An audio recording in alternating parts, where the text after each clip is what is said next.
Bonjour tout le monde, aujourd'hui nous allons lire la nouvelle du 29 janvier 2021. Covid-19, le spectre d'une vague épidémique plus forte en France. Avant des annonces sur un éventuel reconfinement, Olivier Véran a estimé que 2000 patients chaque jour étaient infectés par le variant anglais. Éviter une épidémie dans l'épidémie. C'est ainsi que le ministre de la Santé, Olivier Véran, a résumé les enjeux de la période qui s'ouvre en France, précédant de quelques jours des annonces très attendues du président de la République sur un éventuel reconfinement. Le ministre a décrit un plateau Momo soulignant une augmentation hebdomadaire du nombre de nouvelles personnes positives au Covid-19 de 10% depuis 3 semaines. Les personnes de 75 ans et plus restent les plus touchées par le SARS-CoV-2.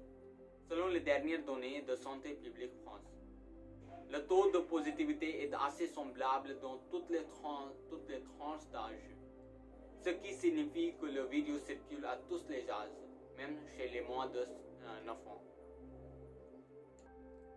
Les hospitalisations et les admissions en service de réanimation subissent une importante augmentation, alors qu'une singularité se lit dans les indicateurs. Depuis le début de l'épidémie, le nombre de nouveaux cas de Covid-19 précède d'une à 2 semaines le nombre de nouvelles hospitalisations en raison de l'évolution particulière de la maladie qui, dans ses formes graves, peut provoquer une aggravation subite de l'état du malade 7 à 10 jours après le début des premiers symptômes. Actuellement, on observe au contraire une hausse des hospitalisations plus rapide que le nombre de nouveaux cas.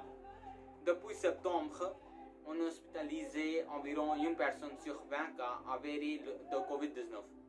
Mais depuis 3 semaines, on est passé à une personne sur 13 environ, précise Mahmoud Chourik, professeur d'épidémiologie et de santé publique à l'université de Versailles-Saint-Quentin en Yvelines.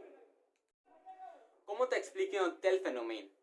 Soit par une sous-détection des nouveaux cas de Covid-19, soit par un changement des caractéristiques des patients qui aujourd'hui seraient plus âgés, soit par une augmentation du nombre des formes graves, soit par le fait que les patients attendent plus longtemps avant d'arriver à l'hôpital. Détaillé l'épidémiologiste a noté que l'on compte plus de personnes hospitalisées par rapport au nombre de cas détectés, ainsi que plus de décès parmi celles-ci. Cela va plutôt dans le sens d'une hausse des formes graves chez les personnes hospitalisées, conclut M. Juric. C'est tout pour aujourd'hui. Merci.